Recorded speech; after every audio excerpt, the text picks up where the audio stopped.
అంటే సార్ ఇప్పుడు యుద్ధానికి యుద్ధం, ప్రాణానికి ప్రాణం అనే దానికంటే కూడా కూర్చుని మాట్లాడుకొని సాల్వ్ చేసుకో. ఆ దేశాన్ని నేను వరల్డ్ మ్యాప్ నుంచి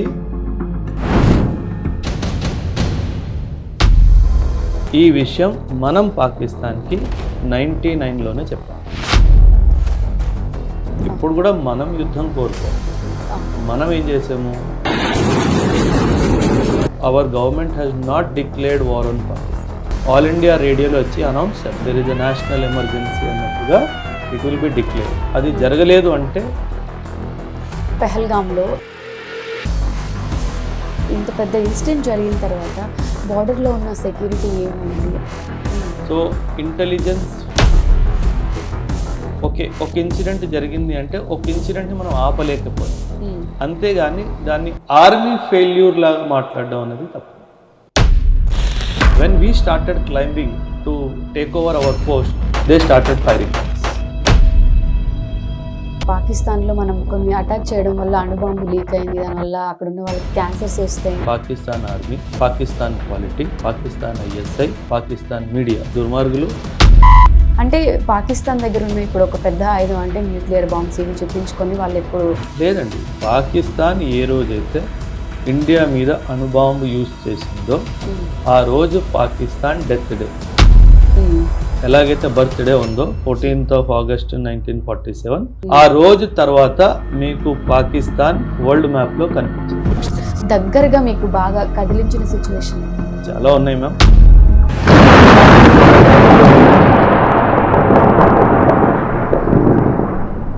ఒక్కసారి మన కాళ్ళ కింద నుంచి భూమి వెళ్ళిపోతే ఎలా మనకు ఫీలింగ్ వస్తుందో అలాంటి ఫీలింగ్.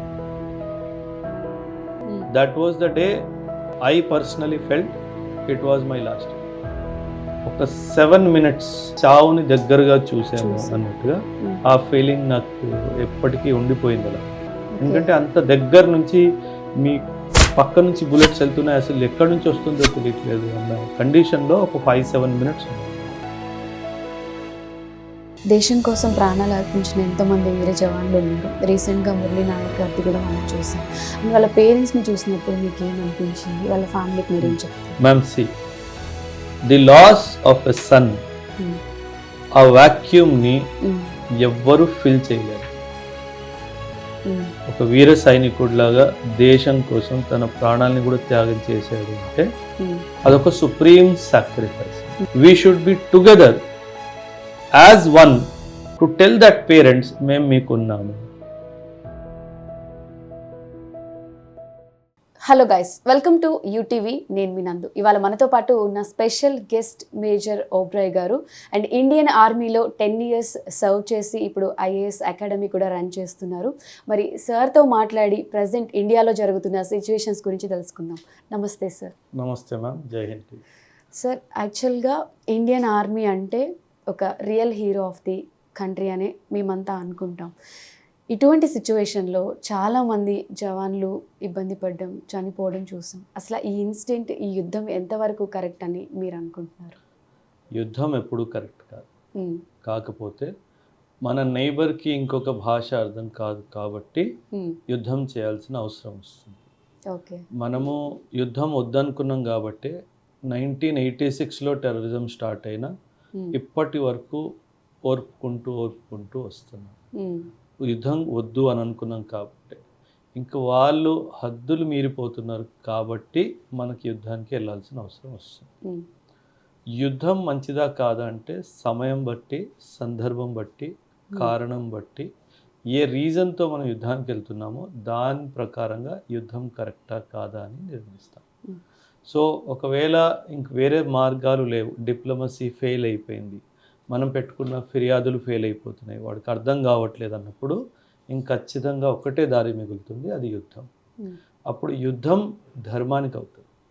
ధర్మానికి చేసే యుద్ధము ఎప్పుడూ తప్పు కాదు. మనం భగవద్గీతలో కూడా నేర్చుకున్నాం. ధర్మాన్ని కాపాడడానికి చేసే యుద్ధము ఎప్పుడూ తప్పు కాదు. పిఓకే మనది, పిఓకేని తిరిగి తీసుకోవడము మన ధర్మం. దానికోసం మనం యుద్ధానికి వెళ్ళినా సరే అది ధర్మమే అవుతుంది. అంటే సార్ ఇప్పుడు యుద్ధానికి యుద్ధం, ప్రాణానికి ప్రాణం అనే దానికంటే కూడా కూర్చుని మాట్లాడుకొని సాల్వ్ చేసుకోవడం ఇది కుదరదు అని అంటారా? అంటే మేడం గత 78, 77 సంవత్సరాల నుంచి 1947 నుంచి ఇప్పటి వరకు పాకిస్తాన్తో మనం మాట్లాడడానికే ప్రయత్నం చేసాం. 47లో కూడా మనం యుద్ధానికి వెళ్ళలేదు మ్యామ్, తనే యుద్ధానికి వచ్చాడు.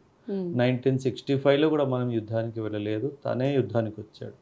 99లో కూడా అదే జరిగింది, 1971లో కూడా అదే జరిగింది, ఇప్పటికి కూడా అదే జరిగింది.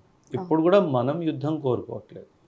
మనం ఏం చేసాము, పాకిస్తాన్ భూమి మీద ఉన్న టెర్రరిస్ట్ క్యాంప్స్ను మాత్రమే ధ్వంసం చేశాం. మనం పాకిస్తాన్ మీద యుద్ధానికి వెళ్ళలేదు. ఇప్పుడుకొచ్చి మీకు తెలుసు, our government has not declared war on Pakistan ఇప్పటికొచ్చి. ఎందుకంటే మనం వార్ డిక్లేర్ చేస్తే మన ప్రధాని గారు, మన రాష్ట్రపతి గారు ఆల్ ఇండియా రేడియోలో వచ్చి అనౌన్స్ చేస్తారు, we're on war with India, there is a national emergency అన్నట్టుగా ఇట్ విల్ బి డిక్లేర్డ్. అది జరగలేదు అంటే ఇది యుద్ధం కాదు. ఇప్పటి వరకు మనం ఇంటర్వ్యూ చేస్తున్నంత వరకు కూడా యుద్ధం జరగలేదు. అంటే ఇది ఒక యుద్ధాన్ని అవాయిడ్ చేయడానికి వాడుతున్న స్ట్రాటజీ, మిలిటరీ స్ట్రాటజీ అని మనం అనుకోవచ్చు. అంటే ఇప్పుడు ఫస్ట్ టైం పెహల్గామ్లో ఇండియన్స్ని అందరినీ సెపరేట్ చేసి కాల్చడం అనేది మనం కొత్తగా చూస్తున్నాము. అంటే ఇంత పెద్ద ఇన్సిడెంట్ జరిగిన తర్వాత బార్డర్లో ఉన్న సెక్యూరిటీ ఏమైంది? అంటే మన ఇండియన్ ఆర్మీ కూడా చాలా స్ట్రాంగ్ ఉంటుంది, చాలా పవర్ఫుల్ కదా. అసలు ఇన్సిడెంట్ జరగడానికి మెయిన్ రీజన్ ఏమనుకోవాలి అని చెప్పి చాలామంది ఒక క్వశ్చన్ మార్క్ ఇదిలో. అంటే మ్యామ్ ఏమవుతుందంటే there is something known as sleeper cells. Sleeper cells అంటే వీళ్ళు పాకిస్తాన్లో మిలిటెంట్గా ట్రైన్ అయ్యి అక్కడి నుంచి ఇండియాలోనే వచ్చి ఒక 10 రోజులు 15 రోజులు ముందే వచ్చేస్తారు. ఈవెంట్ ఈ రోజు అటాక్ చేయాలి అని అనుకుంటారు కదా, దానికి 10-15 రోజులు ముందే వచ్చి కరెక్ట్ సమయం కోసం వెయిట్ చేస్తారు ma'am.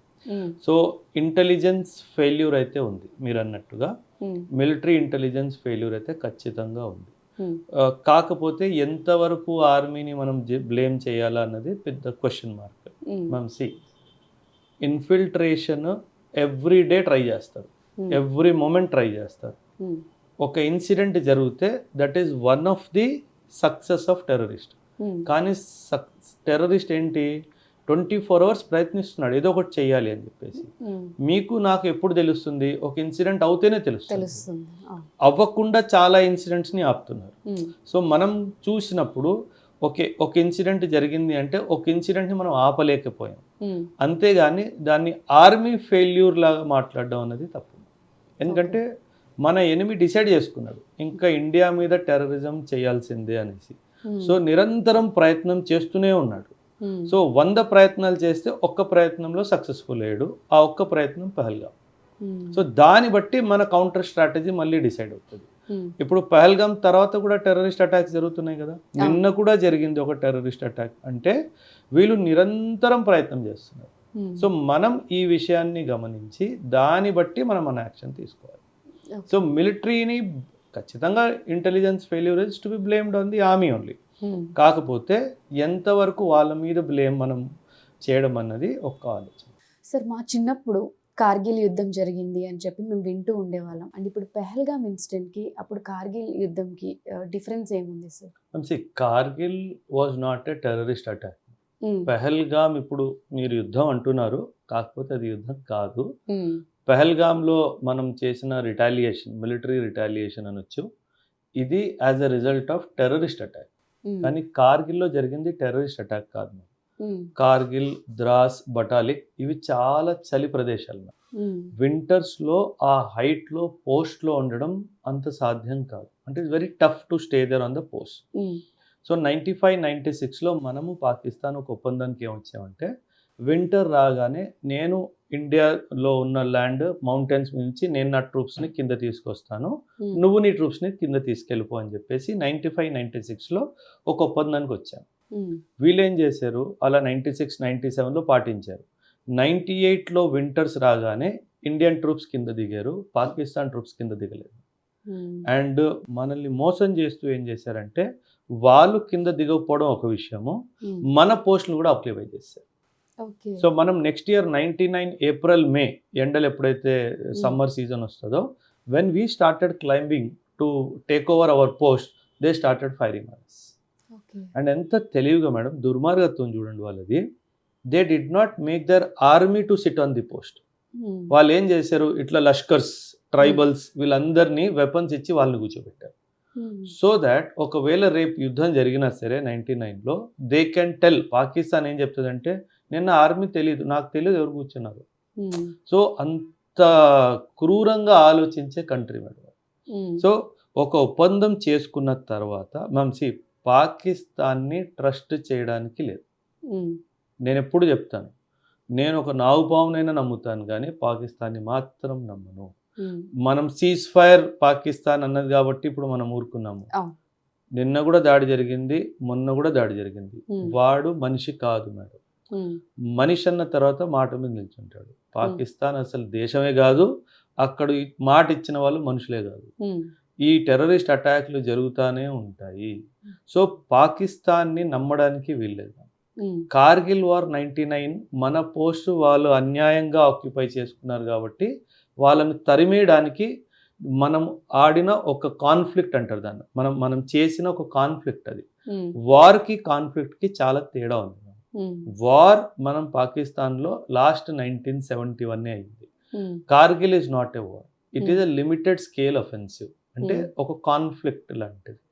So Kargil is a conflict, this is just a retaliation to a terrorist attack on Pahalgam, అంతే. దీనికి వార్ అనకూడదు మనం యాక్చువల్లీ. ఓకే.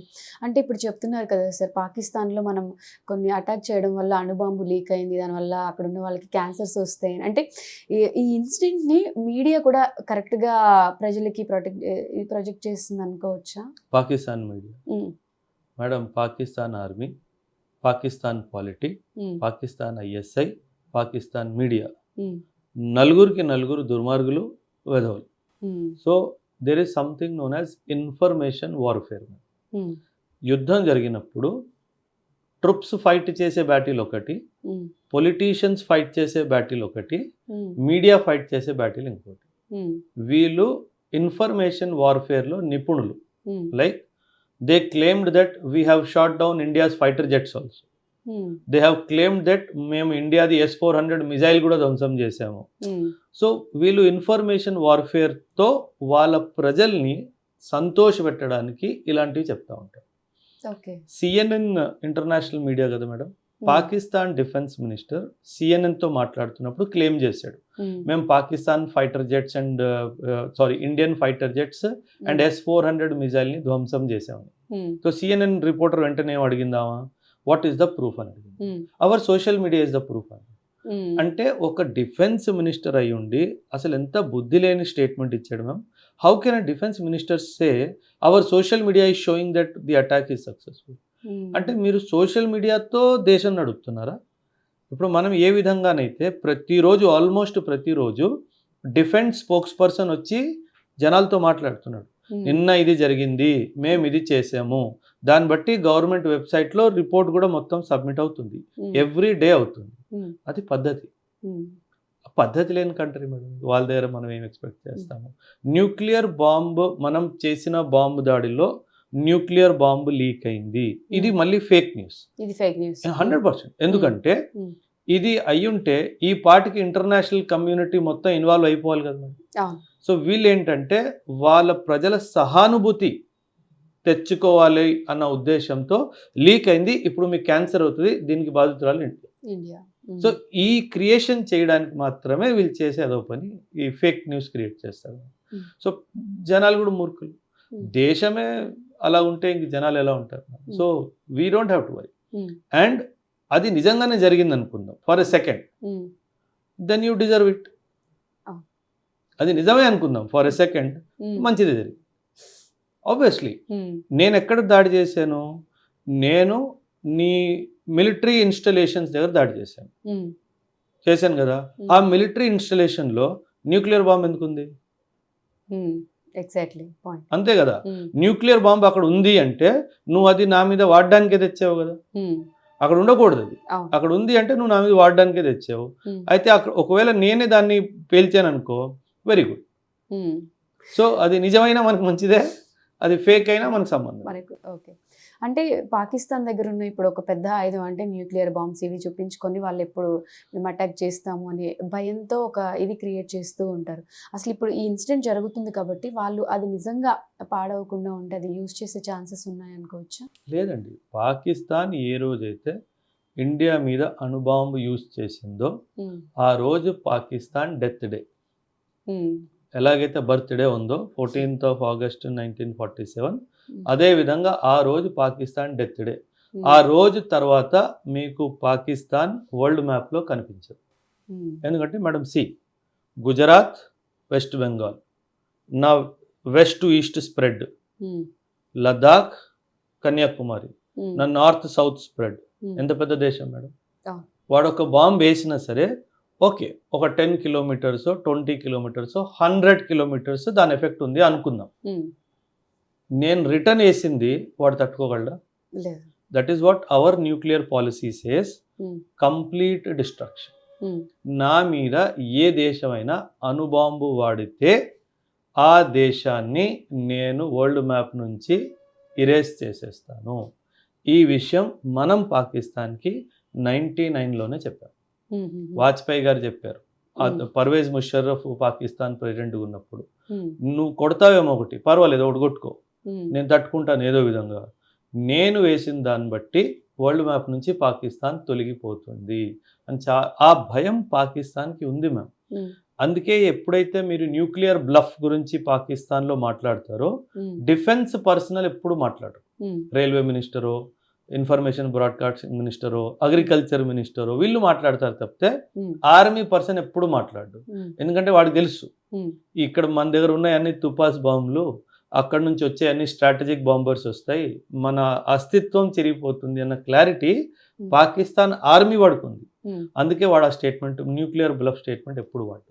ఓకే సార్, అసలు ఆర్మీలో ఇన్సైడ్ ఎలా ఉంటుంది సార్? అటాక్స్ జరిగిన తర్వాత కానీ మీరు ఆన్ ది స్పాట్లో అలర్ట్ అవ్వడం ఇలా ఉంటుంది. 10 years ఎక్స్పీరియన్స్ ఉంది కాబట్టి ఆ లోకల్లో ఉండే టెర్రరిస్టులు వాళ్ళంతా బిహేవియర్ ఎలా ఉంటుంది? అంటే మ్యామ్ లిజన్ టు దిస్, ఎల్ఓసికి దగ్గరలో డిప్లాయిడ్ అన్న యూనిట్స్ని మేము ఎల్సి రోల్ అంటారు, లైన్ ఆఫ్ కంట్రోల్ రోల్లో ఉంది అంటారు. వాళ్ళు 24/7 యాక్టివ్గా ఉంటారు. You are almost 24/7 active. ఎందుకంటే దాడి ఎప్పుడైనా జరగచ్చు, ఎలా అయినా జరగచ్చు. మ్యామ్ పాకిస్తాన్తో మన బౌండరీ 3323 kilometers. చిన్న బౌండరీ కాదు మేడం, 3400 kilometers దాదాపు బౌండరీ పాకిస్తాన్ తోటి. అండ్ ఈ బౌండరీలో కొండలు ఉన్నాయి, నదులు ఉన్నాయి, అన్నీ ఉన్నాయి. సో మనం ఏదైతే ఫెన్సింగ్ పెట్టామో పాకిస్తాన్ ఇండియా బౌండరీ మధ్యలో ఫెన్సింగ్ ఉంది, మొత్తం ఇనుపతో ఫెన్సింగ్ పెట్టుకున్నాం. అక్కడ కొన్ని గ్యాప్స్ వస్తాయి బికాస్ ఆ ల్యాండ్ అలా ఉంది కాబట్టి. సో వీళ్ళు ఆ గ్యాప్స్ ని వాడుకుంటూ ఇన్ఫిల్ట్రేట్ చేస్తారు మన దగ్గరికి. ఇన్ఫిల్ట్రేట్ చేసిన వెంటనే ఒక్కొక్కసారి అటాక్ చేయరు, వెయిట్ చేస్తారు. Say for example 14th August అనుకుందాం, మనకి ఇండిపెండెన్స్ డే కదా 15th August అనుకుందాం, మనకి ఇండిపెండెన్స్ డే కదా, వీళ్ళు 15th August రోజు రారు మన లోపలికి. వీళ్ళు జూలై ఎండ్లోనో ఆగస్ట్ ఫస్ట్ వీక్లోనే వచ్చి కూర్చుండిపోతారు. They will wait for the right opportunity to strike. When they are waiting those 2 weeks, ఆ 2 వారాలు ఏదైతే వీళ్ళు వెయిట్ చేస్తారో they work as a sleeper cell. అంటే మన యాక్టివిటీస్ని గమనిస్తూ ఉంటారు. ఎక్కడైతే వీళ్ళు అటాక్ క్యారీ అవుట్ చేయాలో ఆ ఏరియా అంతా సర్వేలెన్స్ చేస్తూ ఉంటారు. అక్కడ సెక్యూరిటీ పొజిషన్ ఎలాగుంది, మనం అటాక్ చేస్తే రెస్పాన్స్ ఎలా వస్తుంది, ఇవన్నీ 2-3 వారాల నుంచి చాలా క్లోజ్గా అబ్జర్వ్ చేస్తారు. అబ్జర్వ్ చేసిన తర్వాత అటాక్ చేస్తారు. ఈ పెహల్గామ్ అటాక్ కూడా వితౌట్ అబ్జర్వేషన్ జరగలేదు, ఖచ్చితంగా వాళ్ళు సర్వేలెన్స్ చేసి ఉంటారు. లోకల్ గైడ్స్, ఇది కూడా చాలా ముఖ్యమైన విషయం. Without the support of local Kashmiri people this cannot happen. ఇది మనకు మోస్ట్ ఇంపార్టెంట్ విషయం. మన లోకల్ వీళ్ళకు ఎందుకు సపోర్ట్ చేస్తుంది, ఇది గవర్నమెంట్కి బిగ్ రెస్పాన్సిబిలిటీ. బయట నుంచి వచ్చినోడికి ఆర్మీ తీసుకుంటుంది, that's not a problem, that is army's responsibility. కానీ లోకల్ వాడు ఎందుకు సపోర్ట్ చేస్తున్నాడు, this is a very big question to the government. అంటే ఇట్ ఈస్ ఓన్లీ ఐడియాలజికలా, అన్ఎంప్లాయ్మెంట్ వలన, డెవలప్మెంట్ లేకపోవడం వలన, రాడికలైజ్ అయిపోయినందువలన, దేనివల్ల, అది చాలా big question mark to the government. అది మనం టెర్రరిస్ట్ వచ్చాడు, అటాక్ చేశాడు, ఎస్ బాధాకరమైన విషయం, కానీ మనవాడు ఎందుకు సపోర్ట్ చేశాడు, అది పెద్ద క్వశ్చన్. అక్కడ మనం we need to go little deeper in to that. Sir అంటే మీరు ఆర్మీలో వర్క్ చేసే వాళ్ళకి ఎలా ఉంటుందంటే మీ పర్సనల్ ఇన్ఫర్మేషన్ ఎక్కడ మనం షేర్ చేయలేము, ఎందుకంటే ఫ్యామిలీ సెక్యూర్డ్ ఉండాలి కాబట్టి. అటు ఫ్యామిలీ ఇటు ఇది అలా మీరు ఎప్పుడైనా ఇబ్బంది పడ్డ సిచ్యువేషన్స్ ఉన్నాయా, లైక్ టెర్రరిస్టుల నుంచి వార్నింగ్ అంటే కానీ? జనరలీ ఏమవుతుందంటే మ్యామ్, ఎప్పుడైతే మనం ఫార్వర్డ్ ఏరియాస్లో పోస్టెడ్ ఉంటామో ఫ్యామిలీస్ అక్కడ పెట్టడానికి వీలుండదు. ఓకే. సో ఫ్యామిలీస్ని మనం వెనక పీ స్టేషన్లోనే వదిలేసి రావాలి. సో జమ్మూ అండ్ కాశ్మీర్లో ఇలాంటి ప్రదేశాల్లో ఫ్యామిలీస్ పెట్టుకోవడానికి ఆర్మీ అనుమతి ఇవ్వదు. సో ఫ్యామిలీ మేబీ ఒక 500 కిలోమీటర్లు 600 కిలోమీటర్లు వెనక్కే ఉంటారు. అక్కడ ఫ్యామిలీస్ ఉండడానికి వీల్లేదు. అక్కడ మీరు యాజ్ ఎ బ్యాచిలర్గానే ఉంటారు. ఎవ్రీబడి, కమాండింగ్ ఆఫీసర్ నుంచి బ్రిగేడియర్ నుంచి everybody's families are away. You family cannot be there in the field station. ఎందుకంటే వాళ్ళకి ఏమైనా జరిగితే మనకి చెడ్డ పేరు వస్తుంది కాబట్టి ఫ్యామిలీస్ని అలౌ చేసే సమస్య. అంటే మీ 10 years ఎక్స్పీరియన్స్లో సార్ మీరు కూడా ఎన్నో ఇన్సిడెంట్స్ చూస్తుంటారు కదా, దగ్గరగా మీకు బాగా కదిలించిన సిచ్యువేషన్ ఏదైనా? చాలా ఉన్నాయి మ్యామ్, ఒకటి రెండు చెప్తాను. జేఎండ్కేలో we were doing road opening. Vehicles ఎప్పుడు కాన్వాయ్లా మూవ్ అవుతాయి మ్యామ్. సింగిల్ వెహికల్ ఆ మీద ఎప్పుడు మూవ్ అవ్వదు. కాన్వాయ్ ఆఫ్ 10 vehicles 20 vehicles అలా మూవ్ అవుతాయి.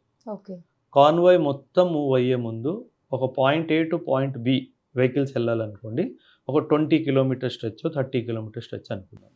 ఈ 30 kilometers రోడ్ని ఇంచి చెక్ చేస్తారు. ఎందుకంటే వీళ్ళు ఏం చేస్తారు, టెర్రరిస్టులు భూమి కింద తవ్వేసి బాంబులు పెడతారు. దాన్ని ఇంప్రూవైజ్డ్ ఎక్స్ప్లోజివ్ డివైజెస్ అంటారు.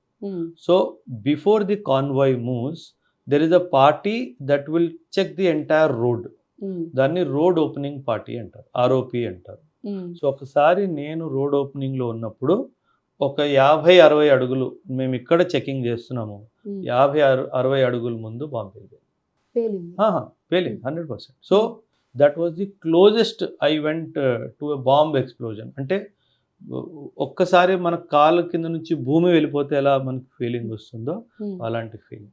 ఆర్మీలో ఏం నేర్పిస్తారంటే any explosion near you first on the ground, dash down crawl అంటారు. So first you have to fall on the ground. ఎందుకంటే ఆ స్ప్లింటర్స్ ఎప్పుడు ఈ డైరెక్షన్లో బయటకు వస్తాయి. ఆ బ్లాస్ట్ అయిన వెంటనే స్ప్లింటర్ ఎప్పుడు 45 degrees యాంగిల్లో స్ప్రెడ్ అవుతుంది.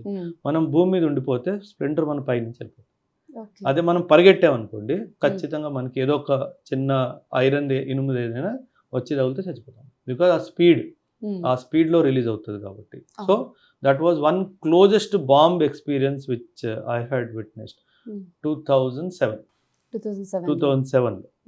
ఆ తర్వాత I was posted to north ఈస్ట్లో ఉల్ఫా ఉగ్రవాదులు ఉన్నారు. సో ఒక్కరోజు we were caught in an ambush, మా మీద అంబుష్ పెట్టారు. That was the day I personally felt it was my last day. అంటే చాలా మిరాక్యులస్గా అందులోంచి ఎస్కేప్ అయ్యాం. అంటే ఉల్ఫా వాళ్ళు కానీ ఎన్ఎస్సిఎన్ వాళ్ళు కానీ ఒక అంబుష్ పెడితే ఈ చరిత్రలోనే బయటపడ్డది అన్నట్టు లేదు. So but it was a very unique this thing that we could come out of that ambush successfully. ఎవరికి ఏం కాలేదు. బట్ ఒక 7 minutes అనుకోండి, అంటే మనం అంటాం కదా చావుని దగ్గరగా చూసాము అన్నట్టుగా, ఆ ఫీలింగ్ నాకు ఎప్పటికీ ఉండిపోయింది అలా. So it was very fearful. అంటే ఒక 2-3 days అయితే I was not in my senses. ఎందుకంటే అంత దగ్గర నుంచి మీ పక్క నుంచి బుల్లెట్స్ వెళ్తున్నాయి, అసలు ఎక్కడి నుంచి వస్తుందో తెలియట్లేదు అన్న కండిషన్లో ఒక 5-7 minutes ఉన్నాం అన్నమాట. So that is when we started firing back. అప్పుడు వాళ్ళు పారిపోవడం జరిగింది, అంతా జరిగింది. కాకపోతే మేము వాళ్ళని ఒక 13 days తర్వాత we could trace them and we eliminated them who attacked us. So it was a good counter strategy that we had on them. So ఈ రెండు సందర్భాలు చాలా క్లోజ్గా నేను పర్సనల్గా ఫేస్ చేసిన ఇన్సిడెంట్స్. సో ఇప్పుడు కూడా ఐఎమ్ ఫీలింగ్. సార్ అంటే ఎప్పుడైనా ఏదైనా ఇష్యూస్ జరుగుతున్నప్పుడు లోకల్లో కూడా ఇన్ఫార్మర్స్ ఉంటారు, టెర్రరిస్టులు, ఏవో ఒక చిన్న చిన్న ఇన్సిడెంట్స్ జరుగుతాయి. ఆ టైంలో ఎవరైనా జవాన్ చనిపోయినప్పుడు లాస్ట్ వర్డ్స్ ఉంటాయి కదా, అలా మీరు వినడం కానీ మాట్లాడడం? అంటే మ్యామ్ ఆర్మీలో టఫెస్ట్ జాబ్ ఏంటంటే మన సహోదరుడు బాడీని మనం వాళ్ళ ఊరికి పంపించడం. That is the most toughest job. నేను మీకు ఒక చిన్న ఇన్సిడెంట్, నా Kargil incident. One of my friend was in supply core. ఆర్మీలో సప్లై కోర్ అని ఉంటుంది, రాషన్స్ పంపించడం ఇదంతా Okay. వాళ్ళ బాధ్యత ఉంటుంది. మా batchmate, my batchmate was in the supply core. అయితే కార్గిల్ యుద్ధం జరుగుతున్నప్పుడు వీళ్ళకి ఆర్డర్ ఏమొచ్చిందంటే ఒక 50 పెట్లు రెడీగా ఉంచారు.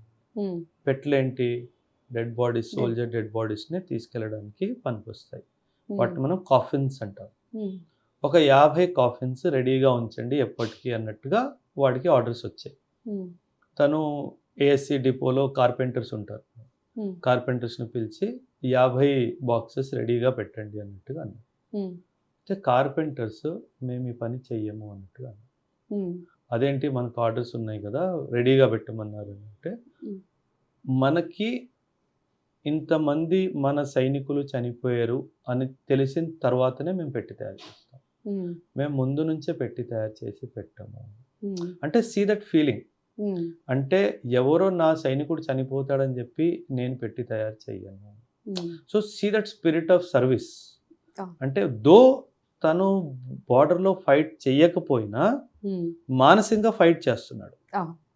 దట్ నేను నా సోల్జర్ చనిపోయాడు అన్న న్యూస్ వచ్చిన తర్వాతనే పెట్టి చేస్తాను, అప్పటిదాకా నేను సుత్తిని కానీ ఏది ముట్టుకోను. So everybody's committed to a common cause. So ఆ డెత్ ఇన్ ఎ యూనిట్ అన్నది మోస్ట్ బర్డన్సమ్ ఎక్స్పీరియన్స్. అసలు ఒక మినిమం టు మినిమం మేడం ఒక 2 to 3 వీక్స్ పడుతుంది దాంట్లోంచి బయటికి రావడానికి. సో మేమేం చేస్తామంటే యాజ్ ఆఫీసర్స్ మేము ట్రైనింగ్ ఇంటెన్సిటీని పెంచేస్తాం.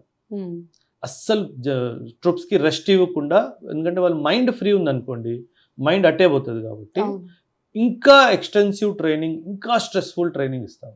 సో దాంతో ఏముంటుందంటే బాడీ అలసిపోతుంది, 10 నిమిషాలు దొరకగానే పడుకుంటుంది.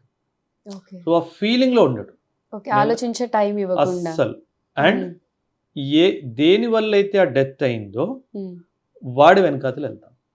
ఎందుకంటే అప్పుడు స్పిరిట్స్ ఆర్ వెరీ హై, పగ తీర్చుకోవాలి అని ఒక ఆలోచన ఉంటుంది కాబట్టి ఆ సిచ్యువేషన్లో will plan strategy and go for him. So that is when 90% result వస్తుంది. Because everybody is alert and everybody wants to take the revenge. So we operate by controlling our fear. And ఆ ఫియర్ని ఒక ఎనర్జీలో convert చేసి operations చేస్తాం. So that is how that is నాకు ఇప్పటికీ గుర్తు ma'am, we had a casualty in the north east. Generally non veg is served almost every day. Believe me madam, ఒక 8 to 10 days ఎవరు నాన్ వెజ్ తినలేదు. So troops are very emotional, very very emotional. So వాళ్ళకి తినవద్దు కావట్లేదు. And it took lot of pep talk, జోష్. Then గ్రాడ్యువల్గా వాళ్ళు ఇంకా నార్మల్సీకి రావడము, మేము కౌంటర్ ఆపరేషన్స్ చేయడము. సో అప్పుడు వాళ్ళు తినడం స్టార్ట్ చేస్తారు. Because when you receive the body, ఆ బాడీ ఎలా డిట్యూరరేట్ అయింది, కాల్పుల్లో చచ్చేడా, బ్లాస్ట్లో చనిపోయాడా, దాన్ని బట్టి ఒక చాలా deep sense of emotion. So that is very difficult. అంటే పైకి మీరు ఇలా చూడ్డానికి ఎంత స్ట్రాంగ్ ఉన్నా ఎమోషన్స్ ని చాలా బ్యాలెన్స్ చేసుకోవాల్సి ఉంటుంది. 100%. అంటే చాలా మంది అనుకుంటే ఆర్మీ పీపుల్ కి ఎమోషన్స్ ఉండవా, ఫైర్ చేసేస్తే ఫైర్ చేస్తారు అండ్ చనిపోతారు ఈజీగా తీసుకుంటారు. నన్ను you have to accept what I say. There is a saying madam, ఇంగ్లీష్లో మాకు ఆర్మీలో కూడా చెప్తారు, appear weak when you are strong and strong when you are weak. It's very deep statement. అంటే నీలో భయం ఉంది లోపల, బయట చూపించుకో. నీకు ధైర్యం ఉంది కానీ బయట చూపించుకో. So appear weak when you're strong and strong when you're weak. ఇది మాకు ఆర్మీలో నేర్పిస్తారు, especially to the officers, because we have to control the emotions of jawan. Very very emotional person is a soldier. Emotion లేకపోతే ఎందుకు యుద్ధానికి వెళ్తాడు madam? ఇప్పుడు నేను మీకే అడుగుతాను, I will give you 10 lakhs per month, will you go to the border? No. You will not go. A soldier is going to the border because he loves his country. Love for the country is an emotion. నా country మీద ఒకడు కన్నెత్తి చూశాడు, నా భూమి మీద వాడు కాలు పెట్టాడు, వాడు కాలు నరికేయాలి, వాడు గుడ్లు వీకేయాలి. emotion of hate, protection towards my country. So soldiers are very, very emotional. అందుకే చిన్న స్టేట్మెంట్ కూడా నోట్లోంచి as an officer if you speak and if he's hurt very difficult to handle the situation. So they are very emotional. You have to take care of them. They are strong but emotional. అంటే మీరు బార్డర్లో ఉన్నప్పుడు family ఎక్కడో ఉంటారు, మీరు అన్నట్టు ఒక 500-600 kilometres దూరంలో ఉంటారు. సో అమరన్ మూవీ చూసిన తర్వాత చాలా మందికి అర్థమైంది ఆ ఫ్యామిలీ ఎమోషన్స్ ఎలా ఉంటాయి. ఒక మదర్ కానివ్వండి, ఒక వైఫ్, కిడ్స్ వాళ్ళు ఎంత సెన్సిబుల్ గా ఉంటారు. ఆ ఇన్సిడెంట్ మీరు ఎప్పుడైనా ఫేస్ చేశారా ఫ్యామిలీ సైడ్ నుంచి, most emotional situation? Ma'am, like we were posted in a place called Lohit valley. ఒక 5 కిలోమీటర్స్ వెనక శాటిలైట్ ఫోన్ ఉంది మాట్లాడడానికి. అంటే మేమున్న ప్లేస్లో శాటిలైట్ ఫోన్ కూడా లేదు. ఓకే. మౌంటైన్స్లో 5 కిలోమీటర్స్ వెళ్ళడం అనేది చాలా కష్టమైన పని. You do lot of trekking and then you reach that point. ఒక 4-5 డేస్ తర్వాత ఎలా ఉన్నారు, అమ్మ ఎలా ఉంది, కాల్ చేద్దామని కింద దిగాను. 5-6 hours ఆఫ్ ట్రెక్కింగ్.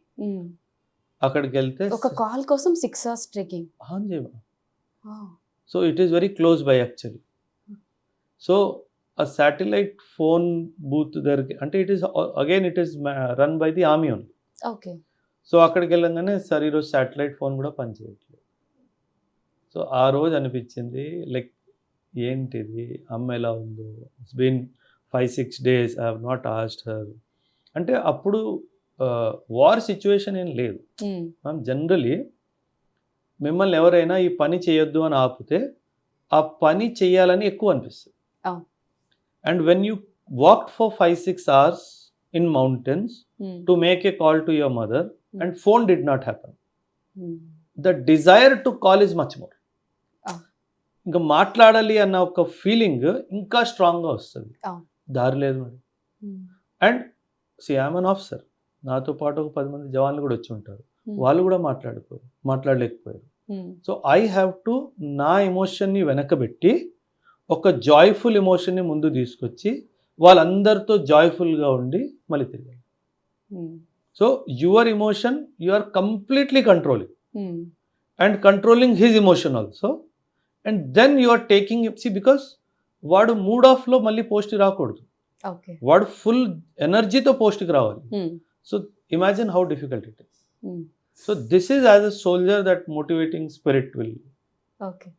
సో అంటే ఆ స్పిరిట్ నుంచి అసలు మీరు మళ్ళీ ఈ అకాడమీ, ఐఏఎస్ అకాడమీకి ఎందుకు వచ్చారు, ఎందుకు రావాల్సి వచ్చింది? మ్యామ్ 10 years సర్వీస్ చేసినప్పుడు ఒక ఫీలింగ్ ఉండేది madam. I am protecting my country from enemy అన్న ఫీలింగ్ ఒకటి చాలా స్ట్రాంగ్గా ఉండేది. కాకపోతే గ్రాడ్యువల్గా ఒక ఫీలింగ్ మైండ్లో ఏమొచ్చింది అంటే ఎనిమీ బయట నుంచి వస్తున్నాడు, ఓకే బాగానే ఉంది, బట్ లోపల కూడా ఎనిమీ ఉన్నాడు.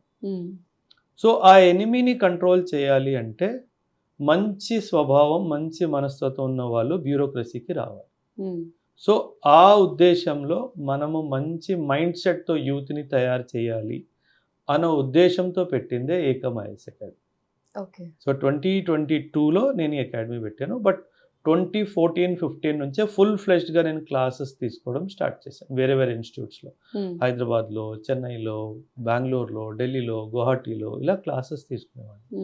కాకపోతే అక్కడ కూడా నాకు కొంచెం అంటే ఆ స్టూడెంట్ సెంట్రిక్ టీచింగ్ అనిపించలేదు నాకు. సో ఇలా కాదు చేయాల్సింది, స్టూడెంట్స్ని ఇది వేరే విధానం ప్రిపేర్ చేయాల్సింది అని నాకు ఆలోచనతో పెట్టిందే ఏకమ్ ఐఏఎస్ అకాడమీ. సో 2022లో పెట్టాం ma'am. This is 25. Within 3 years, so much of trust came to us as an institute. మీరు చెప్తే నమ్మరు మ్యామ్, పేరెంట్స్ ఎక్కడో రూరల్ ఏరియాలో ఉన్నారు, ఎక్కడో నా వీడియో చూశారు లేదా ఎవరో చెప్పారు నా గురించి, వచ్చి వాళ్ళ పిల్లల్ని నా చేతిలో పెట్టి వెళ్ళిపోతారు. And they trust me so blindly that they will not go to any other institute. స్టేషన్కి వస్తారు, దిగుతారు, ఇన్స్టిట్యూట్లో వస్తారు, జాయిన్ చేస్తారు, వెళ్ళిపోతారు. బికాస్ వాళ్ళకు ఒక ట్రస్ట్ ఏంటంటే సార్ ఉన్నారు, డిసిప్లిన్గా కానీ వాళ్ళ ఆలోచన తీరు మార్చే దాంట్లో అయినా కానీ, చదువు విషయంలో కానీ, డిబేట్స్లో కానీ సార్ మన పిల్లల్ని చూసుకుంటారు, ఆ ధైర్యంతో వెళ్ళిపోతారు. సో నాకు ఒక్కొక్కసారి అనిపిస్తుంది మేడం, ఆర్మీలో ఉన్న బాధ్యత కన్నా ఈ బాధ్యత చాలా పెద్దది మ్యామ్. ఎందుకంటే it is about life of the kids. అంటే మనం ఎక్కడ తప్పు అవ్వకూడదు, పిల్లలు ఏది తప్పుగా నేర్చుకోకూడదు. ఒకవేళ ఎగ్జామ్లో పాస్ అవ్వకపోయినా ఖచ్చితంగా వాళ్ళు ఏదో ఒకటి నేర్చుకొని ఇక్కడ నుంచి వెళ్ళాలి. పిల్లలు లైఫ్ స్కిల్స్, నేను ఓన్లీ బుక్స్ మీద కాన్సన్ట్రేట్ చేయను, నేను చాలా లైఫ్ స్కిల్స్ మీద కాన్సన్ట్రేట్ చేస్తాను. ఎందుకంటే ఈ ఎగ్జామ్ యూపీఎస్సీ సివిల్ సర్వీసెస్లో life skills are very important. మీరు మాట్లాడే విధానము, మీరు ఆలోచించే విధానము, మీరు కూర్చునే విధానము, మీరు ఒక రెస్పాన్స్ ఇచ్చే విధానము, ఇవన్నీ చాలా ఇంపార్టెంట్. సో అవన్నీ లైఫ్ స్కిల్స్ నేర్పిస్తూ వాళ్ళకి పాఠాలు. సో అక్కడ I feel this is more challenging than the army job. In fact army job was because very playful, it is of more of physical than this is very very very academic and emotional. పిల్లలకు ఒక చిన్న మాట అనగానే ఏడడం start చేస్తాను. So that is how I have to balance it very well. But I love it, I enjoy it. Okay, అంటే ఇప్పుడు ఎప్పుడైనా అనిపిస్తుందా సార్ మళ్ళీ బ్యాక్ టు ఆర్మీ వెళ్ళాలి అని చెప్పి? ఆల్మోస్ట్ ఎవ్రీడే అనిపిస్తుంది. In fact mom is there at home. అమ్మతో నేను ఇన్ఫ్యాక్ట్ May 7th రోజు మనం ఏదైతే రెస్పాన్స్ చేసామో ఆ రోజు కూడా అమ్మతో మాట్లాడుతూ, అమ్మ నేను ఆర్మీలో ఉంటే బాగుంది, అమ్మ వెంటనే నోర్మై మదర్ రైట్. సో లేదమ్మా ఆర్మీలో ఉండాల్సింది, పిలిస్తే వెళ్ళిపోతా, అమ్మ లైక్ ఖాళీలో కొట్టేస్తాను ఇలా మాట్లాడితే అంటే ఫియర్ను. లేదమ్మా పిలిస్తే ఖచ్చితంగా వెళ్తాను. ఇప్పుడు కాల్ వస్తే మళ్ళీ మీరు వెళ్ళడానికి రెడీయా? నేను రెడీ, కానీ నేను 2015లో వదిలేశాను. రిజర్వ్ లయబిలిటీ అంటారు, అంటే సైనికులు ఎవరైతే నాలాంటి వాళ్ళు ఎవరైతే షార్ట్ సర్వీస్లో వెళ్తారో వాళ్ళని ఒకవేళ అవసరం పడితే మళ్ళీ పిలుస్తాము అనేసి వాళ్ళని 5 years రిజర్వ్ లయబిలిటీలో పెడతారు. ఆ 5 years లోపు కాల్ వస్తే ఖచ్చితంగా వెళ్ళాలి సార్. నాకు 10 years అయిపోయింది కాబట్టి ఇంకా వాళ్ళు పిలవకపోవచ్చు. నేను వాలంటీర్ చేస్తే పిలుస్తారో పిలవదో ఆ విషయం ఇంకా తెలీదు. అంటే నేను యూనిట్లో మాట్లాడాను, అంటే మా యూనిట్ వాళ్ళు అన్నారంటే ఇంకా the war has not been declared, do not be in a hurry అని చెప్పాడు మా CEO. He's my junior actually. Plus sir it seems you want the war to happen. I'm like not like that, but I wish to come. I don't think we would need you, don't worry sir, you be there, will take care. So ఆ అవసరం రాకపోవచ్చు, but డెఫినెట్గా ఇక్కడ ఉంటూ మనం దేశానికి ఏమైనా చేయగలిగితే ఖచ్చితంగా చేద్దాం. అదేమైనా ఉండొచ్చు, యూత్ని వాలంటీర్స్ని తయారు చేయడం కానీ అలాంటి ఏ రెస్పాన్సిబిలిటీ వచ్చినా నేను హ్యాపీగా విధిస్తాను, వాళ్ళని తయారు చేసి పంపిస్తాను, ఇబ్బంది ఏం లేదు.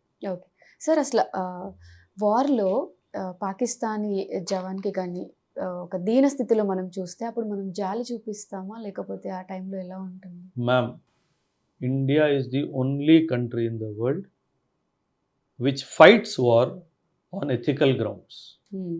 మనం పాకిస్తాన్లా క్రూరులు కాదు. ఇప్పుడు కార్గిల్ వార్ ఎగ్జాంపుల్ మీకు చెప్తాను. చాలా మంది సోల్జర్స్ ఎవరైతే చనిపోయారో పాకిస్తాన్ సోల్జర్స్, పాకిస్తాన్ వాళ్ళ డెడ్ బాడీస్ని యాక్సెప్ట్ చేయలేదు. ఓకే, పాకిస్తాన్ వాళ్ళ సోల్జర్స్ డెడ్ బాడీస్ని యాక్సెప్ట్ చేయకపోతే మనం అన్ని ఫ్యూనరల్ సెరమనీ అంతా మనం కండక్ట్ చేసాం. 13 జాక్రఫ్ CO మన యూనిట్, ఒక ఇన్ఫెంట్రీ యూనిట్, ఆయన దగ్గరుండి అందరు బరియల్స్ చేయించాడు. We give respect to a fallen soldier also. So మనం చాలా beautiful ma'am. See that's what I say, our army generally army అంటే క్రూరత్వం, చంపేస్తారు, టఫ్గా ఉంటారు కాదు. అది అవసరమైనప్పుడు ఖచ్చితంగా ఆ ఎలిమెంట్ బయటకు వస్తుంది. కాకపోతే వీఆర్ వాల్యూడ్ ఆర్మీ, వీఆర్ ఎ ప్రిన్సిపల్డ్ ఆర్మీ. సో ఎనిమీని ఎనిమీలాగే ట్రీట్ చేస్తాం మ్యామ్. 1971 వార్లో 93,000 మంది పాకిస్తానీ సోల్జర్స్ని మనం ప్రిజనర్స్ ఆఫ్ వార్లో తీసుకున్నాం. ఎప్పుడైతే బంగ్లాదేశ్ యుద్ధం జరిగిందో 1971లో 93,000 మంది ma'am Pakistan soldiers, they surrendered with weapons, they surrendered. So వాళ్ళని మనం 3 సంవత్సరాలు ఫుడ్, క్లోదింగ్, షెల్టర్ ఇచ్చాం. 3 years వాళ్ళు మన వాళ్ళని ఒక్క పూట వాటర్ కూడా ఇవ్వరు. That is how I am a different country, you are a different country. My army is very principled and valued army. Your army is a rogue army. First of all వాళ్ళని army అని పిలవడం అన్నది తప్పు. They don't deserve to be called as an army, they are rogue elements ma'am. ఒక terrorist చనిపోతే ఒక army soldier వెళ్ళి tributes ఇవ్వడం ఏంటి మేడం, దరిద్రంగా పోతే. అవును, రీసెంట్ గా పిక్స్ కూడా చాలా వైరల్ అయ్యాయి. అండ్ అంటే వీర మరణం పొందారు, దేవుడి దగ్గరికి వెళ్ళారు అని మాట్లాడుతున్నారు. అలాంటి వాళ్ళకి అండి పాకిస్తాన్ గవర్నమెంట్ ఎలా స్టిల్ సపోర్ట్ చేస్తుంది? మ్యామ్, బుద్ధి లేని ప్రజాతి అలాగే వివరిస్తుంది. ఉమ్, వాళ్ళకి బుద్ధి, మానం, అభిమానము, వాల్యూ సిస్టము అసలు లేదు madam. Um, the Pakistan army, ISI and politics, they are supporting the terrorist. Um, ఇప్పుడు టెర్రరిస్ట్ చనిపోతే వీరు వెళ్ళలేదనుకోండి, టెర్రరిస్ట్కి ఏమనిపిస్తుంది, నేను ఎవరి కోసం చేస్తున్నాను ఇదంతా, ఉమ్, నా లీడర్ చనిపోతే ఆర్మీ రాలేదు, ఎయిర్ ఫోర్స్ రాలేదు, నేవీ రాలేదు, పోలీస్ రాలేదు, పొలిటికల్ లీడర్ రాలేదు, ఉమ్, నేను ఎవరి కోసం చేస్తున్నాను, వీళ్ళ కోసమే కదా, ఉమ్, అంటే వీళ్ళే నన్ను గుర్తించట్లేదు, అసలు నేను ఇది చెయ్యాలా వద్దా ఉమ్. అన్న ఒక క్వశ్చన్ మార్క్ వస్తుంది. కాబట్టి వాళ్ళని మోటివేట్ చేయాలి, కాబట్టి వీళ్ళందరూ వెళ్తారు. సో పెంచి పోషిస్తుందంతా ఆబ్వియస్లీ గవర్నమెంట్. డౌటే ఉంది మేడం. 100%, 99 కూడా కాదు. ఇది వాళ్ళు నిరూపించేసుకున్నారు, మనం నిరూపించాల్సిన అవసరం లేదు. వాళ్ళు పెంచి పోషించేదే ఇండియా మీద పంపించడానికి. ఒకవేళ వీళ్ళు అది చేయలేదనుకోండి, ఎవరైతే 30-40 వేల మంది ఉగ్రవాదులు ఉన్నారో అక్కడ, వీళ్ళందరూ గవర్నమెంట్ మీద తిరుగుబాటు చేస్తారు, ఆర్మీ మీద తిరుగుబాటు చేస్తారు. కాబట్టి వీళ్ళు ఖచ్చితంగా వాళ్ళకి ఇష్టం లేకపోయినా చేయాల్సింది. ఎందుకంటే లేదు, he will not fight for you. అంటే మనము కాపులాగా ఇంట్లో కుక్కల్ని పెంచుకుంటాం, అది వీళ్ళు కాపులాగా అండ్ అటాక్ చేయడానికి వాడుకుంటున్నారు టెర్రరిస్టులు. అంటే చాలా అంటే it is not a responsible state, it is a rogue state. Pakistan is a rogue state and a irresponsible state. So ఇది పాకిస్తాన్ ఉన్నంత వరకు ఇండియాలో టెర్రరిజం ప్రాబ్లం ఉంటుంది, అది మనం దాన్ని ఏం చేయలేం. Because that country is designed to create terrorism. అందులో అమెరికా కూడా కారణము, అందులో చైనా కూడా కారణము, అందులో Turkey is also reason. Sir అసలు ఇప్పుడు పాకిస్తాన్ కానివ్వండి, చైనా కానీ సపోర్ట్ చేస్తుందంటే ఓకే, బట్ టర్కీ కూడా ఆ ఇన్సిడెంట్ని సపోర్ట్ చేస్తుందంటే దీన్ని ఎలా చూడాలి madam? Turkey as a country, Turkey ఏమంటుందంటే, ఒకప్పట్లో ఓటోమన్ ఎంపైర్ అని ఉండేది. Ottoman empire almost entire Europe, Asia మీద రాజ్యం చేసేది. టర్కీ ఏమంటుందంటే, I want to reestablish the Ottoman empire అని టర్కీ అంటుంది. మీరు ఒక విషయం గమనించాలి, the only Islamic country in the world to possess a nuclear weapon is Pakistan. Okay. So టర్కీకి పాకిస్తాన్ కావాలి. ఎందుకు కావాలి అంటే, ఇస్లామిక్ వరల్డ్లో Turkey wants to become a leader again. ఒక లీడర్షిప్ పొజిషన్లో నేను ఉండాలి అంటే ఇంకొక ఇస్లామిక్ కంట్రీ నాకు అండుగా నిల్చోవాలి. అండ్ ఆ ఇస్లామిక్ కంట్రీ దగ్గర న్యూక్లియర్ వెపన్ ఉంటే నా బలం ఇంకా పెద్దగా నేను చూపించుకోవచ్చు. సో ఖచ్చితంగా Turkey will support Pakistan. So అది మనం ఆపలేం, ఎందుకంటే he has a dream to reestablish the Ottoman empire. So ఆ డ్రీమ్లో Pakistan is a very very important factor for Turkey. So అది వాడు ఖచ్చితంగా చేస్తాడు. చైనా వాడు వెనక్కి జరిగిపోవచ్చు, అమెరికా వాడు వెనక్కి జరిగిపోవచ్చు, కానీ టర్కీ మాత్రం వెనక్కి ఎప్పటికీ. ఇది this is part of our military calculations. మనం ఇదంతా క్యాల్కులేట్ ఖచ్చితంగా చేసుకొని ఉంటాం, because this is reality. This is reality.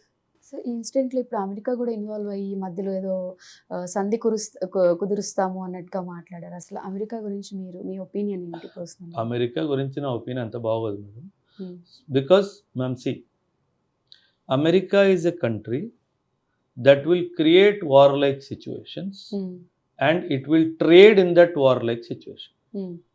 America has done the same in Afghanistan లో కూడా అదే చేసింది, కొరియాలో కూడా అదే చేసింది, వియత్నాంలో కూడా అదే చేసింది. ఆఫ్ఘనిస్తాన్ అయితే 2 సార్లు, 1979 and 2001. America will never go for cease fire. America will make people fight. ఎందుకంటే వాళ్ళు ఫైట్ చేసుకుంటే ఆయుధాలు కావాలి, అమెరికా దగ్గర ఆయుధాలు ఉన్నాయి అమ్మడానికి.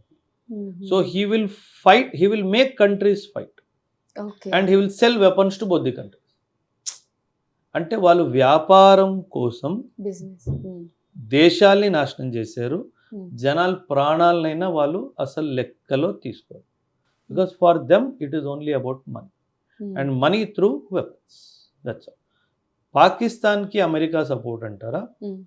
దీనిని కట్ చేసేందుకు గోల్డెన్ వే ఏంటంటే India should tell America, I will buy big weapons from you, you don't worry, stop supporting Pakistan అని ఇండియా క్లియర్గా చెప్పింది అనుకోండి, ఆ రోజు పాకిస్తాన్కి అమెరికా కనిపించింది. Because he's not supporting Pakistan because he has some love for Pakistan, అది లేదు. Because Pakistan buys weapons from America.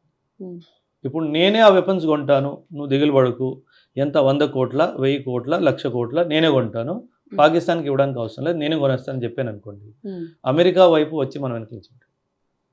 So this is the true face of America. మనం అమెరికా సూపర్ పవర్ కంట్రీ, అది న్యాయం చేస్తుంది, పీస్ ఎస్టాబ్లిష్ చేస్తుంది, ఇదంతా పిచ్చి మాటలు. సో ఇది రియాలిటీకి చాలా దూరం. బట్ బయట చెప్పేది ఒకటి, బ్యాక్గ్రౌండ్లో జరిగేది. America is a country like, అందులో ట్రంప్నైతే అసలు నమ్మడానికి లేదు. ట్రంప్ ఈజ్ వన్ ఫెలో, పొద్దునో మాట, మధ్యాహ్నం ఒక మాట, సాయంత్రం. So we should never ever trust America. అంటే ఇన్ఫ్యాక్ట్ ఆ మెసేజ్ పెట్టినప్పుడు అందులో ట్రంప్ ట్విట్టర్లో పెట్టిన both this countries have displayed common sense. Common sense అనే వర్డ్ వాడతావు నువ్వు? అసలు నీకు ఇంగ్లీష్ వచ్చా? అసలు ఒక దేశాన్ని గురించి మాట్లాడినప్పుడు నువ్వు కామన్ సెన్స్ అనే పదం ఎట్లా వాడతావు? And you are equating Pakistan and India. అంటే నువ్వెంత కామన్ సెన్స్ లేని మనిషివి? That you are equating India and Pakistan. నువ్వు కామన్ సెన్స్ ఉంటే 2001లో Osama bin Laden attacked America, right? And Osama bin Laden ఎక్కడ దొరికాడు? ఫైనల్లీ పాకిస్తాన్లో దొరికాడు. అంటే పాకిస్తాన్ కూడా వాడికి సాయం చేసినట్టే కదా ఒసామా బిన్ లాదెన్కి. అలాంటప్పుడు అమెరికా పాకిస్తాన్ మీద కదా దాడి చేయాల్సింది. నీకు లేదు కామన్ సెన్స్, నన్ను అంటావేంటి? సో కామన్ సెన్స్ లేని దేశం నీది, కామన్ సెన్స్ లేని మనిషి నువ్వు. అండ్ నాకు కామన్ సెన్స్ గురించి పాఠాలు చెప్తావు నువ్వు? I'm a 5000-year-old civilisation. నువ్వు 200 సంవత్సరాల ముందు పుట్టావు, నేను 5000 సంవత్సరాల నుంచి ఉన్నాను. కామన్ సెన్స్ గురించి నువ్వు నాకు చెప్తావు? సో కాదు మేడం. So you should be careful in choosing right words when you are talking about a country with 5000 years of history. అంటే if I was in the place of Prime Minister, I would have definitely raised this issue. Be mindful of the words that you use when you talk about my country. చెయ్యాలి madam. ఇప్పుడు చేయకపోతే ఇంకెప్పుడు? ఎప్పుడు చేయకపోతే? Sir అసలు మీరు అంటున్నారు ఇప్పుడు చాలామంది అంటున్నారు యుద్ధం చేస్తే అయిపోతుంది. మీరు అన్నారు పాకిస్తాన్ మన మీద అణుబాంబు అనేది యూజ్ చేస్తే పాకిస్తాన్ మ్యాప్లో కూడా లేకుండా చేస్తాము అని. చాలామందికి ఉన్న డౌట్ ఏంటి అంటే అసలు పాకిస్తాన్ని ఒకేసారి లేపేయచ్చు కదా, ఎందుకురా ఊరికి వాళ్ళు వీళ్ళు ఇష్యూస్ చనిపోవడం. అంటే దేశం ఆర్థికంగా కూడా చాలా నష్టపోతుంది కదా సార్, యుద్ధం జరిగితే ఆ వెపన్స్కి దానికి కూడా అదంతా అది కూడా ఖర్చే కదా. దీని గురించి మీ ఒపీనియన్ ఏంటి? అంటే మ్యామ్ పాకిస్తాన్ని మ్యాప్ నుంచి తొలగేయడం అంత ఈజీ కాదు మ్యామ్. ఎందుకంటే అమెరికాకి పాకిస్తాన్ కావాలి, చైనాకి పాకిస్తాన్ కావాలి. చైనా పాకిస్తాన్ని మనకి అగేన్స్ట్గా ఒక ప్రెషర్ పాయింట్లా యూజ్ చేస్తుంది. ఇప్పుడు పాకిస్తానే లేదనుకుందాం ఫర్ ది టైమ్ బీయింగ్, ఒక నిమిషం, there is no Pakistan on the world map. మన దృష్టి అంతా ఎవరి వైపు వెళ్తుంది? చైనా వైపు వెళ్తుంది. China does not want to happen.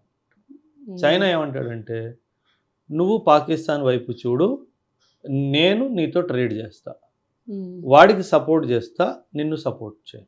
ఇప్పుడు చైనా ఒక స్టేట్మెంట్ ఇచ్చాడు, ఐ విల్ సపోర్ట్ పాకిస్తాన్ అని. We should have definitely raise this issue in security council. How can a permanent member of the Security Council make a public statement that I will support a terrorist state? It means you do not deserve to continue to hold the permanent seat in the Security Council, because Security Council purpose and objective is to maintain international peace. And being a permanent member of the Security Council, how can you tell I will support a terrorist state openly? Your candidature of permanent membership in the SCO has to be cancelled based on the statement. మనం డిప్లొమసీని వాడట్లేదు. We need to use our diplomacy in bringing these elements, rogue elements in front. America Pakistan ఎందుకు support చేస్తాడంటే Pakistan is like gateway to central Asia for America. వీడు central Asia వెళ్ళడానికి Pakistan is the gateway. ఆఫ్ఘనిస్తాన్కి వెళ్ళాలనుకున్నా పాకిస్తాన్ కావాలి, ఇరాన్కి వెళ్ళాలనుకున్నా పాకిస్తాన్ కావాలి, అజర్బైజాన్, అర్మేనియా ఎక్కడికి వెళ్ళాలి, కజాకిస్తాన్, తజికిస్తాన్, ఉజ్బెకిస్తాన్లో ఏమన్నా చేయాలి మిలిటరీ ఆపరేషన్ అన్నా అమెరికాకి పాకిస్తాన్ కావాలి. అందుకే అమెరికా పాకిస్తాన్కి సపోర్ట్. ఎందుకంటే మనము మన దేశ భూమి వేరే వాళ్ళ మీద అటాక్ చేయడానికి పర్మిట్ ఇవ్వం కాబట్టి. మీకు తెలియదు మేడం, 2001లో when America attacked Afghanistan, America asked India, can I put my military base in India when I launch an operation in Afghanistan? India said no. No foreign soldiers boots on my holy land. Okay. This is the statement India gave. When India rejected, he went to Pakistan. So మనం America సోల్జర్ని మన భూమి మీద కాలు పెట్టడానికి వీల్లేదు అని చెప్పిన తర్వాత they went to Pakistan. So we're principled country ma'am, because మనకి ఆఫ్ఘనిస్తాన్తో హిస్టారికల్ రిలేషన్షిప్స్ ఉన్నాయి. We have very old cultural ties with ఆఫ్ఘనిస్తాన్. అమెరికా వాడు మన భూమి మీద నుంచి ఆఫ్ఘనిస్తాన్ మీద దాడి చేస్తే నా రిలేషన్షిప్ పాడవుగా? నీ అవసరం తీరిపోయిన తర్వాత నువ్వు వెళ్ళిపోతావు, కానీ నా రిలేషన్షిప్ ఎప్పటికీ పాడైపోయింది కదా. So I said no foreign boots on my land. So that is how India is great. మనం every time we take a principled approach to any regional issue or a global issue. అదేదైనా sir.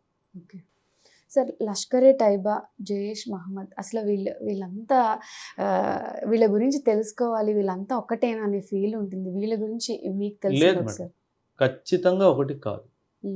Lashkar-e Taiba is the child of ISI. మనం పాకిస్తాన్ అర్థం చేసుకోండి. పాకిస్తాన్ 3 విభాగాలు, polity, army, ISI.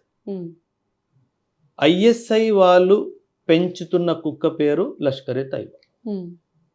Army వాళ్ళు పెంచుతున్న కుక్క పేరు Jaish-e Mohammed. Lashkar-e Taiba ISI under direct control. వాళ్ళ training, infrastructure, money funding, indoctrination, infiltration అంతా ఐఎస్ఐ కంట్రోల్ చేస్తుంది. And they are the deadliest of all Lashkar-e Taiba. ఎందుకంటే స్టేట్ సపోర్ట్ డైరెక్ట్గా ఉంది కాబట్టి. So they are the deadliest.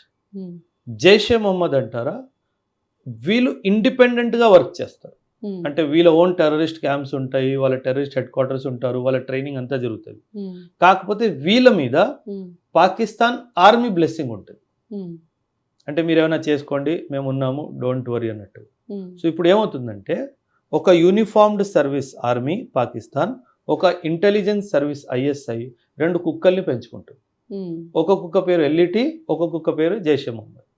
ఇప్పుడు ది రెసిస్టెన్స్ ఫోర్స్ అనేది ఏదైతే పహల్గామ్లో అటాక్ చేసిందో, లష్కరే తైబా నుంచి వచ్చిన ఇంకొక సంఘటన.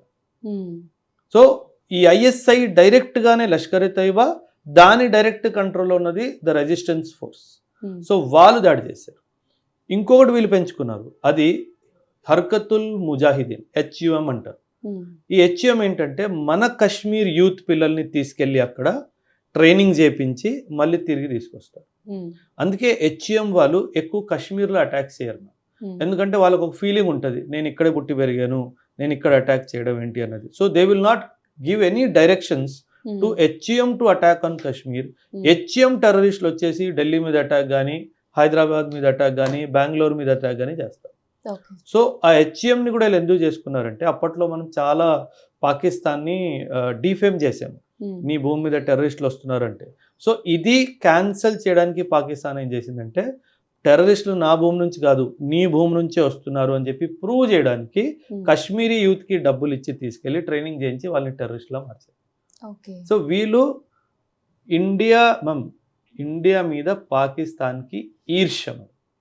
దట్ 47లో నేను పుట్టాను, 47లో కూడా ఇండియా వచ్చింది, కానీ ఇండియా ఎక్కడికో వెళ్ళిపోయింది, నేను అక్కడికక్కడే ఉండిపోయాను. సో వీళ్ళకి ఒక ఈర్ష్య ఇండియా మీద. సో ఆ ఈర్ష్యను వీళ్ళు ఎలాగో ఏం చేయలేరు కాబట్టి వీళ్ళ దేశంలో మతభేదాలు చేయాలి. మతభేదాలు చేస్తే డెవలప్మెంట్ అవుతుంది, దాని వెనుక వీళ్ళు కాన్సన్ట్రేట్ చేస్తారు. మనకు కావాల్సింది జనాలు కొట్టుకొని సావాలి, దాంతో నేను చూసి నేను ఆనందపడాలి. ఇది పాకిస్తాన్ కోరిక. మీరు చెప్పండి మేడం, పహల్గామ్ ఇన్సిడెంట్ 22 ఏప్రిల్ రోజు జరిగింది. ఆ రోజుకి ఈ రోజుకి ఒక సింగిల్ అటాక్ అయినా జరిగిందా? సింగిల్ కమ్యూనల్ వైలెన్స్ అయినా మన దేశంలో జరిగిందా? అది జరగదు కూడా. ఎందుకంటే we're such a beautiful country of unity in diversity. మన యూనిటీయే డైవర్సిటీలో ఉంది కాబట్టి అది మన దేశంలో ఎప్పటికీ జరగదు. సో ఇక్కడ పాకిస్తాన్ పూర్తిగా విఫలమైంది. What they wanted to do they failed complete. We achieved our purpose. మనకు అదే కదా కావాలి. మేము యాక్చువల్లీ 22nd రోజు వాళ్ళు దాడి చేశారు Pahalgam. 19th or 18th April రోజు వాళ్ళ ఆర్మీ చీఫ్ చెప్పాడు ఒక మీటింగ్లో, Muslims and Hindus cannot stay together. నీకు ఎందుకు నొప్పి వస్తుంది? Why is you getting pain? అలా అనుకుంటే ఇండియాలో ఎంతమంది ముస్లిమ్స్ ఉన్నారు, వాళ్ళందరినీ పాకిస్తాన్ పంపించేయాలి. అది కాదు, వాళ్ళు ఏంటంటే ఆ భూమి మీద హిందూస్ ఉండవు. అందుకే కదా మతం అడిగి పేర్లు అడిగి కాల్చి చంపారు. Okay. And the Indians who went to Pakistan in 1947 వాళ్ళని ఇప్పుడు కూడా ఈక్వల్ ట్రీట్మెంట్ ఇవ్వరు Pakistan. Okay. They are called Muhajirs even today. They say you are not pure Muslim. అంటే వాళ్ళ దాంట్లో కూడా వాళ్ళకి మతభేదాలు. ఓకే. అంటే వాళ్ళు ఏదో ఒకటి పాయింట్ ఆఫ్ వ్యూలో గొడవ పెట్టుకోవాలి అంతే. సార్, ఇప్పుడు దేశం కోసం ప్రాణాలు అర్పించిన ఎంతోమంది వీర జవాన్లు ఉన్నారు. రీసెంట్గా మురళీ నాయక్ గారిది కూడా మనం చూసాం. అండ్ వాళ్ళ పేరెంట్స్ని చూసినప్పుడు మీకు ఏమనిపించింది? వాళ్ళ ఫ్యామిలీకి మీరు ఏం చెప్తారు? Ma'am, see the loss of a son, ఆ వాక్యూమ్ని ఎవ్వరూ ఫిల్ చేయలేరు. అంటే ఒక 19-20 years ఏజ్ ఉన్న కొడుకు ఒక వీర సైనికుడిలాగా దేశం కోసం తన ప్రాణాలని కూడా త్యాగం చేశాడు అంటే అదొక సుప్రీం సాక్రిఫైస్. Trust me. ఆ తల్లి ఒక కొడుకుని కోల్పోయింది, ఒక తండ్రి ఒక కొడుకుని కోల్పోయాడు. సో మనం ఆ గ్యాప్ని ఎప్పటికీ ఫిల్ చేయలేము. So as a state, country also we should be together as one to tell that parents మేము మీకున్నాము. అంటే ఇట్ ఈస్ నాట్ అబౌట్ ఏదో చందా కలెక్ట్ చేసి వాళ్ళకి 1,00,000-2 లక్షలు ఇచ్చేయడం, అది ఉద్దేశం కాదు. ఉద్దేశం ఏంటంటే మీరు మీ సుప్రీం సాక్రిఫైస్ చేస్తూ మీ కొడుకుని ఎలాగైతే దేశ సేవ కోసము అందించారో మేము ఎప్పటికీ మీకు పిల్లల్లా ఉంటాము. So we should be there to take care of them. In the sense, if at all he is a single son, I do not know that. If he is a single son or a single child of the parent, we as a state should be there for them always and every time. అది మనం maybe ఆ రుణంలో రూపాయిలో ఒక 1 పైసానో 2 పైసానో తీర్చు, వాళ్ళని మంచిగా చూసుకోండి. So this we should have as a collective aim as a country and the state. అది మనం చేయాలి. సార్, అసలు ఫైనల్గా పాకిస్తాన్కి బుద్ధి చెప్పాలి అంటే మన కంట్రీలో ఉన్న యూత్ కానివ్వండి, మన గవర్నమెంట్ కానివ్వండి, ఎటువంటి డెసిషన్స్ తీసుకుంటే బాగుంటుంది? పాకిస్తాన్కి బుద్ధి రాదు, ఇది వాస్తవం. ఎందుకంటే మ్యామ్ అది బుద్ధి వచ్చే పనులు ఏది చెయ్యదు. గత 77-78 సంవత్సరాల నుంచి కూడా ఏమీ చేయలేదు కాబట్టి పాకిస్తాన్కి ఖచ్చితంగా బుద్ధి రాదు. బుద్ధి రావాలి అంటే అక్కడ బలూచిస్తాన్ నిజం అవ్వాలి, ఇక్కడ పిఓకే మనకి తిరిగి రావాలి. బహుశా అప్పుడు ఒక 10 పైసా రూపాయిలో తనకి బుద్ధి వచ్చే అవకాశం ఉంది. కానీ పాకిస్తాన్ యాజ్ అ కంట్రీ తనకి ఎప్పటికీ బుద్ధి రాదు. ఎందుకంటే మ్యామ్ అక్కడ లీడర్షిప్ వాళ్ళు మ్యామ్ మనము వాళ్ళు ఆల్మోస్ట్ సేమ్ కదా madam at the time of. In fact ఇది చాలా మందికి తెలియదు. ఇన్ ది పార్టీషన్, ఎప్పుడైతే మన ఇండియన్ పార్టీషన్ అయిందో ఇండియన్ ఆర్మీ కూడా పార్టీషన్ అయింది. And most of the senior officers of the army decided to go to Pakistan. They got best of the army soldiers. They got best of the intelligence officers. But still వాళ్ళ పరిస్థితి చూడండి. ఎందుకంటే వీళ్ళు ఏమైందంటే ma'am, వీళ్ళు top leadership political కానీ military కానీ ఇదంతా బిజినెస్ మైండ్లోకి వెళ్ళిపోయింది. ఇప్పుడు మన భారత ప్రధాని మోదీ గారు ఏమంటారు, మై దేశ్ కా ప్రధాన్ సేవక్ హూ, అంటే నేను కంట్రీకి అతిపెద్ద సర్వెంట్ని నేను, అంటే I'm the first servant of the country. మీరు గూగుల్లో షబాజ్ షరీఫ్ ప్రొఫైల్ తీయండి, పొలిటీషియన్ అండ్ బిజినెస్ మ్యాన్ అని ఉంది. Why a business man is a politician? Because he is making money. అదేవిధంగా top leadership of Pakistan politically and militarily they are in to making money ma'am. వాళ్ళు డబ్బులు చేస్తున్నారు. అందుకే నేను ఇప్పుడు పాకిస్తాన్ స్ట్రెంగ్త్ ఎంత ఉంది? 6 lakhs సోల్జర్స్ ఉన్నారు. యుద్ధం ఇంటెన్స్గా స్టార్ట్ అయింది అనుకోండి, 6 lakhs సోల్జర్స్లో 4 lakhsకి పైగా పారిపోతారు. ఎందుకంటే ఆల్రెడీ డబ్బు ఉంది, వ్యవస్థ బాగానే ఉంది, నేనెందుకు చావాలి? Let me enjoy the money that I have earned with my family in London, America or Canada. Why should I go to hell or heaven as the case maybe. వాడు అసలు యుద్ధమే పోరాడు, ఉన్నా పోరాడు, లేదంటే ఖచ్చితంగా పారిపోతాడు. సో ఇప్పుడు చండీగఢ్లో రీసెంట్లీ గవర్నమెంట్ ఒక చిన్న అనౌన్స్మెంట్ ఇచ్చింది, మాకు వాలంటీర్స్ కావాలి అని చెప్పేసి. లక్షల్లో యూత్ వచ్చారు, లక్షల్లో వచ్చారు, వీళ్ళల్లో కాదు, లక్షల్లో యూత్. వాలంటీర్ కాదు, మమ్మల్ని ఫార్వర్డ్ పంపించే వెళ్ళిపోతా అంటారు. అంటే ఆ స్పిరిట్ ఆఫ్ సర్వీస్ సివిలియన్ కూడా ఉంది అక్కడ. స్పిరిట్ ఆఫ్ సర్వీస్ ఆర్మీ వాడికే లేదు. ఇంక వాళ్ళు ఏం పోరాడతారు మరి మనతోటి? అందుకే నేను చెప్తా కదా, our army is not 14 lakhs, our army is 50 crores. ఎందుకంటే every youth is ready to fight for his country. ఓ 2 నెలలు నాకు ట్రైనింగ్ నేను పోతా అంటాడు. So that is the spirit. అలాంటి కంట్రీని నువ్వు ఢీ కొడతాను అంటే మూర్ఖత్వం కాకపోతే ఏంటంటే. సో ఎప్పటికీ పాకిస్తాన్కి బుద్ధి రాదు. పాకిస్తాన్కి బుద్ధి రావాలంటే ఆ దేవుడు మళ్ళీ ఇంకోసారి కింద దిగి రావాలి, అప్పుడే కానీ పాకిస్తాన్ బుద్ధి వస్తుంది, అప్పుడు దాకా రాదు. సో ఫైనల్గా మీరు ఆడియన్స్కి ఏదైనా కన్వే చేయాలి అనుకుంటే ఏం చెప్తారు? Ma'am 2-3 points I would like to convey to the audience. First of all, బాధ్యతగా ఉండండి. అంటే ఈ వార్ జరుగుతుందనే నేను చెప్పట్లేదు, especially when I'm talking to you, I'm talking to the youth. బాధ్యతగా ఉండండి. Take care of your health, take care of your family. Very very important. Instagram అని, బెట్టింగ్ యాప్స్ అని, అడిక్షన్స్ అని అవసరం లేదు మనకి. మీరు బాధ్యతగా ఉండాలి, చక్కగా చదువుకోవాలి.